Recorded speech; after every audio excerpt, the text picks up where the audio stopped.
we went to the Mumbai APMC market just to get you a flavor of what really is happening with inflation or mehengai, as our reporter just talked about it, on ground, and seems like prices for just about everything are even changing your diet sometimes. You cut out dry fruits, have certain vegetables or not, depending on how expensive they are getting. But let's shift focus back to IT now. We have with us Hiral Chandrana, the CEO at Mastek, joining in right now. Hiral, hi, morning. Good to have you on the show. You mentioned in your release that delayed decision making and a pause in healthcare account led to the tepid revenue growth for you. Tell me about, going forward with Europe contributing almost about 70% of your revenues. Do you expect these headwinds to still continue? Yeah, thanks for having me on the show. The large healthcare account is an account we've been engaged for a while. There is a leadership change that happened there, which led to a pause in that major program. Having said that, our UK public sector and our secure government in particular continues to show some really good momentum. We're engaged in some marquee programs out there like Home Office, and our Americas business continues to focus on some key accounts and mining and growing some of those accounts. So as we look forward, while we've seen some cautionary, from a decision-making perspective, some cautionary movements, but in terms of demand and pipeline, we still see some really good momentum. I wanted to understand then, Hiral, will healthcare revenue, which forms 23% of your overall revenue pie, continue to be muted then for the next couple of quarters? Is that a right deduction or analysis? Asked that healthcare and life sciences actually is a big strategic focus for us. The healthcare revenue for us is divided into three major regions. One is a large account in UK, which is really the major healthcare institution. But we also have healthcare accounts, and we work with a lot of key marquee hospitals in Middle East.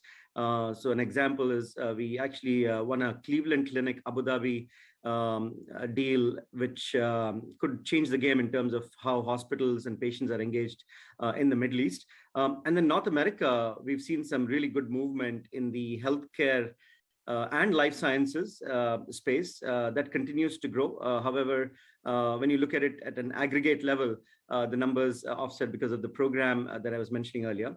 Our new acquisition that we made earlier this week, MST Solutions, actually has a pretty big focus on healthcare, particularly on the digital customer experience perspective, building on Salesforce.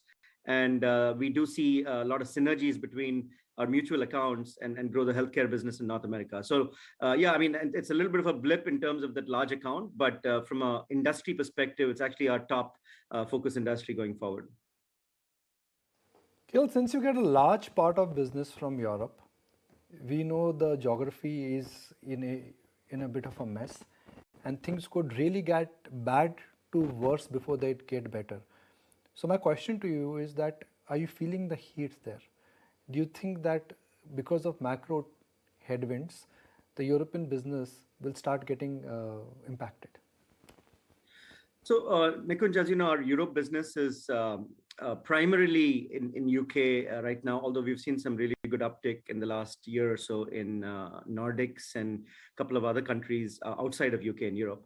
So if I break that apart into to the UK public sector, which is our core secure government, we are engaged with them for the last 20 years in some very marquee programs. In fact, we won a multi-billion-dollar framework where we got selected among multiple other suppliers, of course, on what they call as DSP, Digital Specialists and Programs.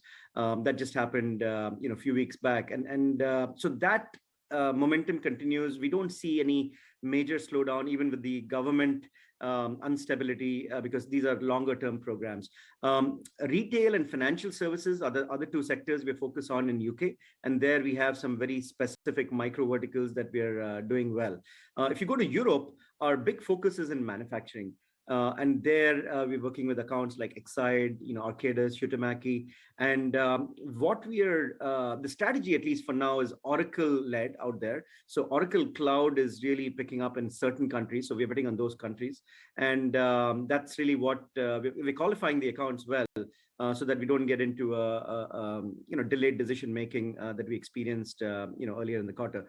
So I would say headwinds for sure in terms of macro environment, but our focus in Europe is really primarily UK with some very specific countries in the rest of Europe, Nikunj. How are you dealing with this unnatural attrition, 20% attrition, 10% wage hike? If a company like TCS, which I'm using for benchmarking purposes, has got a 20% attrition, what is happening? Yeah, if you look at our numbers, Nikunj, and TCS has been a great benchmark for retention. But if you look at most of our competition, attrition numbers have increased. Our attrition numbers have actually decreased in the last 2 quarters. Now, we were on the higher side, to be frank, if you look back 6 months, 9 months back. So we've, last time I think we spoke, we've taken a lot of measures, about 6 or 7 different initiatives that we ran when it came to employee engagement, satisfaction, delight, as well as multiple retention measures. So that is paying off. We're not celebrating on that part yet because it's a very challenging environment, a very competitive environment. But I think with some of what's happening in the macro level and the startups slowing down to some extent, we'll see some level of stability. Our last 2 quarters numbers are trending down actually. So we're happy with that part, but we just need to be consistent on that going forward. It's still going to be a challenging, a very high, talent cost environment, which we've, all been hit by. So.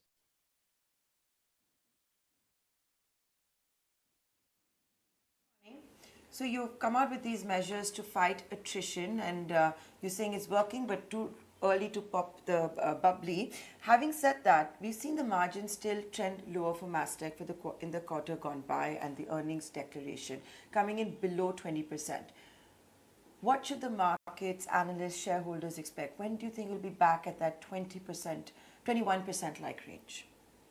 Yeah, we actually we had an investor day in April, and we've been guiding for just an overall kind of range, which is really the high teens in the range that we are in. So we do believe that there is still a strong demand environment for digital engineering and cloud transformation, which are really what we're focused on.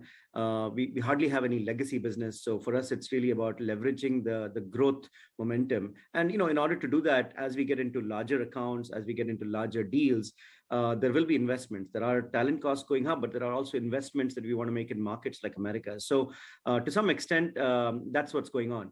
The other thing that kind of works unfortunately against us is because of our high UK presence today, the GBP to US dollar kind of currency impact was almost an 8% currency impact for us, which is a little bit unique to Mastek.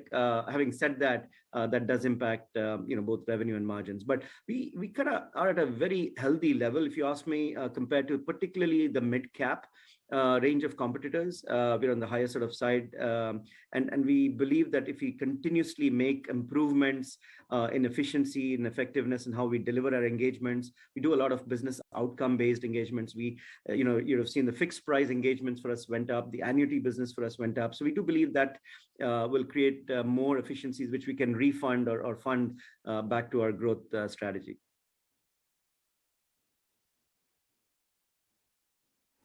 When you say that and you talk about certain challenges, particularly with the great British pound, if I see your constant currency growth figures that have come in for Mastek, it's come down significantly from 40% in the fourth quarter of last financial year to 13% in the quarter that's under review. How should we see that, and is that likely to continue then for the rest of the financial year? We actually got really hit by that large program, which significantly ramped up. So we had a very large deal that we won with the healthcare account in UK, and ramped up to almost about 60-70 people, which is primarily all on site. That happened in Q4, which is the quarter prior to this. And then with the leadership change, that program came to a pause. So we actually took a hit like between Q4 to Q1, right? That's kind of what you're seeing. And unfortunately, there is a high dependency in terms of some of the decision making that goes beyond us. Having said that, we have continued to grow in accounts like Home Office, HMRC, which is all the customs, immigration, border work that we do in UK. Europe, about a year back, was hardly anything for us outside of UK, I'm saying, and now that's a reasonable part of our business. I was not that bullish on Middle East, a quarter or so back, but they've delivered one of their best order booking quarters, this Q1. So we continue to have some dominating share in certain industries, and Americas, we're very excited about the MST solutions being part of the family. Salesforce economy is growing like crazy.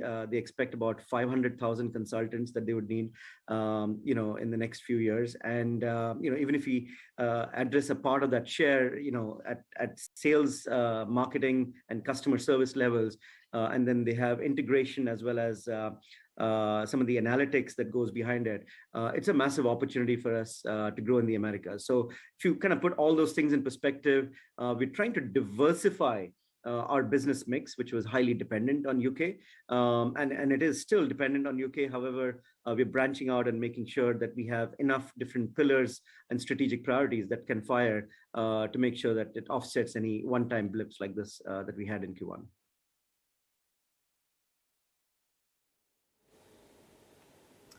Okay, we're going to leave it at that. Thank you so much for joining us today on the show and taking us through the fine print.